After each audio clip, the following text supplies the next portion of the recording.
ಪ್ರೀತಿಯುಳ್ಳ ದೇವರ ಮಕ್ಕಳೇ, ನಿಮ್ಮೆಲ್ಲರಿಗೂ ಯೇಸು ಕ್ರಿಸ್ತನ ಶ್ರೇಷ್ಠವಾದ ನಾಮದಲ್ಲಿ ವಂದನೆಗಳು. ಅನುದಿನವೂ ಯೇಸುವಿನೊಂದಿಗೆ ಎಂಬ ಈ ಕಾರ್ಯಕ್ರಮವನ್ನು ವೀಕ್ಷಿಸ್ತಾ ಇರುವಂಥ ನಿಮ್ಮೆಲ್ಲರನ್ನ ದೇವರು ಧಾರಾಳವಾಗಿ ಆಶೀರ್ವಾದ ಮಾಡಲಿ. ಈ ದಿನ ಕೂಡ ಸ್ವಲ್ಪ ನಿಮಿಷದ ಜ್ಞಾನಕ್ಕಾಗಿ ದೇವರ ಯೋಜನೆಗಳು ಒಳ್ಳೆಯ ಯೋಜನೆಗಳು. ಅನೇಕ ಸಾರಿ ನಾವು ಯೋಚನೆ ಮಾಡೋದು, ಯಾಕೆ ನನ್ನ ಜೀವಿತ ಸರಿ ಇಲ್ಲವಲ್ಲ, ಯಾಕೆ ನನ್ನ ಜೀವಿತದಲ್ಲಿ ಇದು ನಡೆದು ಬಿಟ್ಟಿತು ಎಂಬುದಾಗಿ ಅನೇಕ ಪ್ರಶ್ನಾರ್ಥಿಕವಾಗಿರುತ್ತವೆ.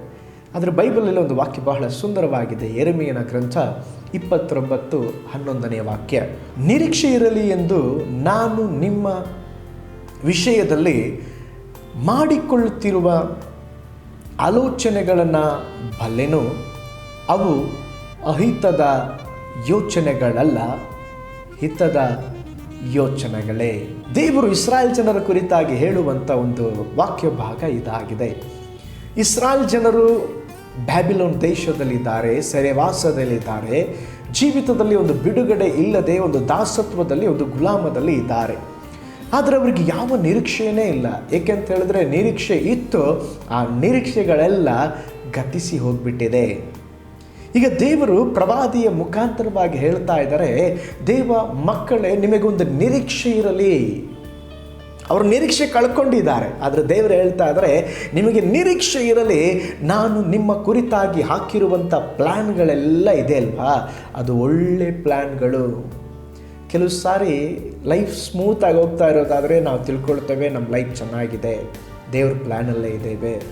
ಸ್ವಲ್ಪ ಕಷ್ಟ ಸ್ಟಾರ್ಟ್ ಆಗಲಿ, ಸವಾಲುಗಳು ಬರಲಿ, ಸಮಸ್ಯೆಗಳು ಬರಲಿ, ಗೊಂದಲಗಳು ಬರಲಿ, ಕಣ್ಣೀರುಗಳು ಬರಲಿ, ತಕ್ಷಣ ಒಂದು ಪ್ರಶ್ನೆ ಬರುತ್ತದೆ, ಯಾಕೆ ನಮ್ಮ ಲೈಫಲ್ಲಿ ಏನೋ ಒಂದು ತಪ್ಪಾದ ಕಾರ್ಯ ನಡೆಯುತ್ತಾ ಇದೆ, ಇದು ಒಳ್ಳೆ ಪ್ಲ್ಯಾನ್ ಅಲ್ವಲ್ಲ, ದೇವರ ಪ್ಲ್ಯಾನ್ ನಮ್ಮ ಜೀವನದಲ್ಲಿ ಒಳ್ಳೆ ಪ್ಲ್ಯಾನ್ಗಳು ಇಲ್ವಲ್ಲ ಎಂಬುದಾಗಿ ನಾವು ಭಾವಿಸ್ತೇವೆ. ಆದರೆ ನಮ್ಮನ್ನು ಸೃಷ್ಟಿ ಮಾಡಿದ ಕರ್ತನು, ನಮ್ಮನ್ನು ಉಂಟು ಮಾಡಿದ ಕರ್ತನು, ನಮ್ಮನ್ನು ರೂಪಿಸಿದ ದೇವರು ಇದ್ದಾರೆ ನೋಡ್ರಿ. ಅವರ ಕೆಟ್ಟ ಪ್ಲ್ಯಾನ್ಗಳನ್ನು ಅವರು ಹಾಕುವವರಲ್ಲ. ನಮ್ಮ ಜೀವಿತದಲ್ಲಿ ಎಲ್ಲವೂ ಒಳ್ಳೆಯ ಪ್ಲ್ಯಾನ್ಗಳನ್ನೇ ನಮಗೋಸ್ಕರವಾಗಿ ಹಾಕುವಂಥವರಾಗಿದ್ದಾರೆ. ಒಂದು ಚಿಕ್ಕ ಉದಾಹರಣೆ ನನಗೆ ನೆನಪಿಗೆ ಬರುತ್ತದೆ. ಒಂದು ಸಾರಿ ಒಂದು ಹಡಗು ಮುಳುಗಿ ಅನೇಕ ಜನರು ನಾಶವಾದರು. ಒಬ್ಬ ಭಕ್ತನು ಮಾತ್ರ ಹೇಗೋ ಕಾಪಾಡಲ್ಪಟ್ಟು ಸಮುದ್ರದ ತೀರದಲ್ಲಿ ಬಂದಿಳಿದ ಅಲ್ಲಿ ಯಾವ ಜನರು ಇಲ್ಲ. ಕೆಲವು ದಿನಗಳು ಅಲ್ಲೇ ಓಡಾಡುತ್ತಾ, ಮೀನುಗಳನ್ನು ಹಿಡಿಯುತ್ತಾ, ತಿನ್ನುತ್ತಾ ಒಂದು ಚಿಕ್ಕದಾದಂಥ ಒಂದು ಗುಡಿಸಲನ್ನು ತನಗಾಗಿ ಕಟ್ಟಿಕೊಂಡ. ಜೀವನ ಸುಂದರವಾಗಿತ್ತು, ಪರವಾಗಿಲ್ಲ, ಇಲ್ಲಾದರೂ ನಮ್ಮ ಜೀವಿತವನ್ನು ಸಾಗಿಸೋನೆಂಬುದಾಗಿ ಅವನ ಲೈಫನ್ನು ಹಾಗೆ ಮುಂದುವರಿಸ್ತಾ ಇದ್ದ. ದಿಢೀರೆಂಬುದಾಗಿ ಒಂದು ದಿವಸ ಅವನು ಮೀನು ಹಿಡಿಯಲಿಕ್ಕೆ ಹೋಗಿ ತಿರುಗಿ ಆ ಗುಡಿಸಲಿಗೆ ಬರುವಾಗ ಗುಡಿಸಲಿಗೆ ಬೆಂಕಿ ಹತ್ತಿದೆ. ಅದನ್ನು ನೋಡಿ ಅವನಿಗೆ ಬಹಳ ದುಃಖನಾಗಿ ದೇವರ ಮೇಲೆ ಬೇಸರಪಟ್ಟ, ದೇವರನ್ನು ಶಪಿಸುವುದಕ್ಕೆ ಆರಂಭಿಸಿದ. ದೇವರೇ, ನೀವು ಹೇಳಿದ್ದೀರ ನನ್ನ ಕುರಿತು ಒಳ್ಳೆ ಪ್ಲ್ಯಾನ್ ಹಾಕಿದ್ದಾರೆ ಅಂತೇಳಿ, ಇದೇನಾ ಒಳ್ಳೆ ಪ್ಲ್ಯಾನ್? ನನ್ನ ಹಡಗು ನಾಷ್ಟವಾಗಿದ್ದು ಒಳ್ಳೆ ಪ್ಲ್ಯಾನಾ? ನಾನಿಲ್ಲಿ ಗುಡಿಸಲನ್ನು ಕಟ್ಟಿದ್ದೆ, ಈ ಗುಡಿಸಲು ಬೆಂಕಿಯಿಂದ ಉರಿಯುತ್ತಾ ಇದೆ, ಇದೇ ಒಳ್ಳೆ ಪ್ಲ್ಯಾನ? ಏನು ಸ್ವಾಮಿ ನನ್ನ ಲೈಫು ಎಂಬುದಾಗಿ ಹಾಗೆ ಮೂರ್ಛೆ ತಪ್ಪಿ ಕೆಳಗೆ ಬಿದ್ದು ಬಿಟ್ಟ. ಸ್ವಲ್ಪ ಸಮಯದ ನಂತರ ಕಣ್ತೆರೆದು ನೋಡ್ತಾನೆ, ಅವನು ಹಡಗಿನಲ್ಲಿ ಸುತ್ತಮುತ್ತಲು ಒಂದು ಹಡಗಿನಲ್ಲಿ ಕ್ಯಾಪ್ಟನನ್ನು ನೋಡ್ತಾ ಇದ್ದಾನೆ. ಅವನಿಗೆ ಕನಸು ನನಸು ಎಂಬುದಾಗಿ ಆಯಿತು. ಎದ್ದ ತಕ್ಷಣ ನೋಡಿದ್ರೆ ಹಡಗಿನಲ್ಲಿದ್ದ. ಬಹಳ ಸಂತೋಷವಾಯಿತು. ಹಾಗೆ ಕೇಳಿದ, ಹೇಗೆ ನಾನಿಲ್ಲಿ ಬಂದೆ? ಅವರು ಹೇಳಿದರು, ನೋಡ್ರಿ, ಇಲ್ಲಿ ದ್ವೀಪ, ಇಲ್ಲಿ ಯಾವ ಮನುಷ್ಯರೇ ಇರೋದಿಲ್ಲ, ಆದರೆ ಈ ಗುಡಿಸಲು ಉರಿಯುವುದಂಥದ್ದನ್ನು ಕಂಡು ನಾವಿಲ್ಲಿ ಯಾವುದೋ ಒಬ್ಬ ಮನುಷ್ಯನು ಇರಲೇಬೇಕೆಂಬುದಾಗಿ ಬಂದೆವು, ನೀವು ಮೂರ್ಛೆ ತಪ್ಪಿ ಬಿದ್ದು ಹೋಗಿದ್ದೀರಿ. ಆ ಕ್ಷಣವೇ ಆ ಭಕ್ತನು ಮೊಣಕಾಲು ಹಾಕಿ ದೇವರಿಗೆ ಕೃತಜ್ಞ ಮಾಡಿದಂತೆ, ದೇವರೇ, ನೀನು ಎಷ್ಟು ಒಳ್ಳೆಯವನಪ್ಪ, ನಿನ್ನ ಪ್ಲ್ಯಾನನ್ನು ನಾನು ತಪ್ಪಾಗಿ ಅರ್ಥ ಮಾಡಿಕೊಂಡೆ, ನಿನ್ನ ಉದ್ದೇಶವನ್ನು, ನಿನ್ನ ಚಿತ್ತವನ್ನು ನಾನು ತಪ್ಪಾಗಿ ಅರ್ಥ ಮಾಡಿಕೊಂಡೆ, ನನ್ನನ್ನು ಕ್ಷಮಿಸಪ್ಪ ಎಂಬುದಾಗಿ ದೇವರ ಹತ್ರ ಬೇಡಿಕೊಂಡಂತೆ. ಪ್ರೀತಿಯುಳ್ಳ ದೇವ ಮಕ್ಕಳೇ, ನಮ್ಮ ಲೈಫಲ್ಲಿ ಕೂಡ ಹಾಗೆ ಕೆಲವೊಂದು ಅವಘಡಗಳು, ಕೆಲವೊಂದು ಅಸಂಭವಗಳು ನಡೆಯುವಾಗ ನಾವು ಹೇಳ್ತೇವೆ, ನನ್ನ ಲೈಫಲ್ಲಿ ದೇವರ ಪ್ಲ್ಯಾನ್ ಇಲ್ಲ, ನಾನು ದೇವರ ಪ್ಲ್ಯಾನನ್ನು ಬಿಟ್ಟು ಎಲ್ಲೋ ಹೋಗಿದ್ದೇನೆ.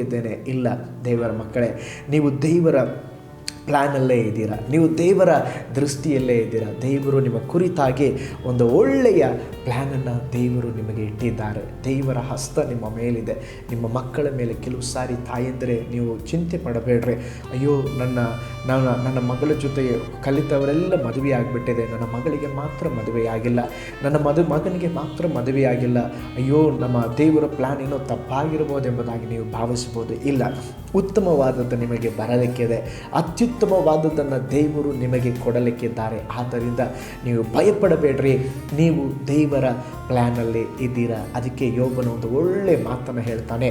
ಯೋಬನ ಗ್ರಂಥ 42ನೇ ಅಧ್ಯಾಯ 2ನೇ ವಾಕ್ಯದಲ್ಲಿ ನೋಡ್ತೇವೆ, ದೇವರೇ ನೀನು ಸಕಲ ಕಾರ್ಯಗಳನ್ನು ನಡೆಸಬಲ್ಲೆ ಎಂಬುದಾಗಿ ಯಾವ ಸಂಕಲ್ಪವು ನಿನಗೆ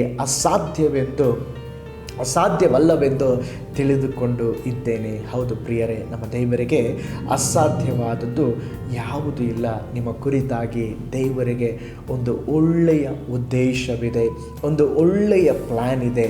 ಆದ್ದರಿಂದ ನೀವು ದೇವರಿಗೆ ಹೇಳ್ರಿ, ದೇವರೇ ನನ್ನ ಜೀವಿತವನ್ನು ನಿನ್ನ ಕೈಗಳಲ್ಲಿ ಒಪ್ಪಿಸಿಕೊಡುತ್ತೇನೆ, ನನ್ನ ಪ್ಲ್ಯಾನ್ ಬೇಡ, ನಿಮ್ಮ ಪ್ಲ್ಯಾನ್ ನನ್ನ ಜೀವಿತದಲ್ಲಿ ನೆರವೇರಲಿ ಸ್ವಾಮಿ ಎಂಬುದಾಗಿ ನಮ್ಮನ್ನು ಒಪ್ಪಿಸಿಕೊಡೋಣ. ಇನ್ನೊಂದು ಸಾರಿ ಯೆರೆಮೀಯನ ಗ್ರಂಥ 29:11 ನಿರೀಕ್ಷೆ ಇರಲಿ, ನಾನು ನಿಮ್ಮ ಕುರಿತು ಮಾಡಿಕೊಳ್ಳುತ್ತಾ ಇರುವಂಥ ಆಲೋಚನೆಗಳು ಅಹಿತದ ಆಲೋಚನೆಗಳಲ್ಲ, ಹಿತದ ಆಲೋಚನೆಗಳೇ. ತಿರುಗಿ ನೆನಪು ಮಾಡ್ತೇನೆ, ನಿಮ್ಮ ಕುರಿತಾಗಿ ದೇವರಿಗಿರುವಂಥ ಪ್ಲ್ಯಾನ್ಗಳು ಕೆಟ್ಟ ಪ್ಲ್ಯಾನ್ಗಳಲ್ಲ, ನಿಮ್ಮನ್ನು ನಾಶ ಮಾಡುವಂಥ ಪ್ಲ್ಯಾನ್ಗಳಲ್ಲ, ನಿಮ್ಮನ್ನು ಉದ್ಧರಿಸುವಂಥ, ನಿಮ್ಮ ಭವಿಷ್ಯವನ್ನು ಕಟ್ಟಿ ಎಬ್ಬಿಸುವಂಥ ಪ್ಲ್ಯಾನ್ ದೇವರ ಕೈಗಳಲ್ಲಿದೆ.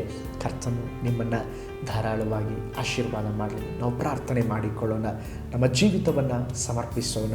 ಪರಲೋಕದ ತಂದೆಯೇ, ನಮ್ಮ ಕುರಿತಾಗಿ ನೀವೊಂದು ಒಳ್ಳೆ ಪ್ಲ್ಯಾನ್ ಹಾಕಿದ್ದೀರಾ, ಒಂದು ಒಳ್ಳೆ ಉದ್ದೇಶ ಇದೆ, ಒಂದು ಒಳ್ಳೆ ಯೋಜನೆ ಇದೆ. ಅದಕ್ಕಾಗಿ ನಿಮಗೆ ಸ್ತೋತ್ರ. ಅಯ್ಯೋ ನನ್ನ ಜೀವಿತ ಯಾಕೆ ಈಗ ಆಯಿತು ಎಂಬುದಾಗಿ ನೆನೆಸಿ ಕೊರಗುವಂಥ ಎಷ್ಟೋ ಜನರು ಉಂಟು ಸ್ವಾಮಿ. ಅವರನ್ನು ಮುಟ್ರಿ ನಿನ್ನ ವಚನದ ಮುಖಾಂತರ ನೀನು ಮಾತನಾಡಿದ್ದಕ್ಕಾಗಿ ಸ್ತೋತ್ರಪ್ಪ. ನಮ್ಮ ಕುರಿತು ನಿಮಗೆ ಉದ್ದೇಶಗಳಿದೆ, ಒಳ್ಳೆಯ ಯೋಜನೆಗಳಿದೆ. ಆ ಒಳ್ಳೆಯ ಯೋಜನೆಗಳು ನೆರವೇರಲಿ. ಆ ಒಳ್ಳೆಯ ಯೋಜನೆಗಳು ನೆರವೇರದ ಹಾಗೆ ಅವರ ಜೀವಿತದಲ್ಲಿ ಸೈತಾನನ ತೆಗೆದುಕೊಂಡು ಬರುವಂಥ ಎಲ್ಲ ತಡೆಗಳು ಯೇಸುವಿನ ನಾಮದಲ್ಲಿ ನೀಗಿ ಹೋಗಲಿ ಎಂಬುದಾಗಿ ನಾವು ಪ್ರಾರ್ಥಿಸ್ತೇವೆ. ಅದ್ಭುತವನ್ನು ಮಾಡಿರಿ, ಅತಿಶಯವನ್ನು ಮಾಡಿರಿ, ಯೇಸುವಿನ ಹೆಸರಿನಲ್ಲಿ ತಂದೆಯೇ, ಆಮೇಲೆ. Praise the Lord. ದೇವರು ನಿಮ್ಮೆಲ್ಲರನ್ನ ಧಾರಾಳವಾಗಿ ಆಶೀರ್ವಾದ ಮಾಡಲಿ. ಈ ವಿಡಿಯೋನ ವೀಕ್ಷಿಸೋದಕ್ಕಾಗಿ ಧನ್ಯವಾದಗಳು. ಅನುದಿನವೂ ಯೇಸುವಿನೊಂದಿಗೆ ಎಂಬ ಕಾರ್ಯಕ್ರಮವನ್ನು ನಡೆಸಿಕೊಡುವಂಥ ಸಭಾಪಾಲಕರಿಗೂ ಕೂಡ ಧನ್ಯವಾದಗಳು. ಮೈ ಗಾಡ್ ಬ್ಲೆಸ್ ಯು ಆಲ್.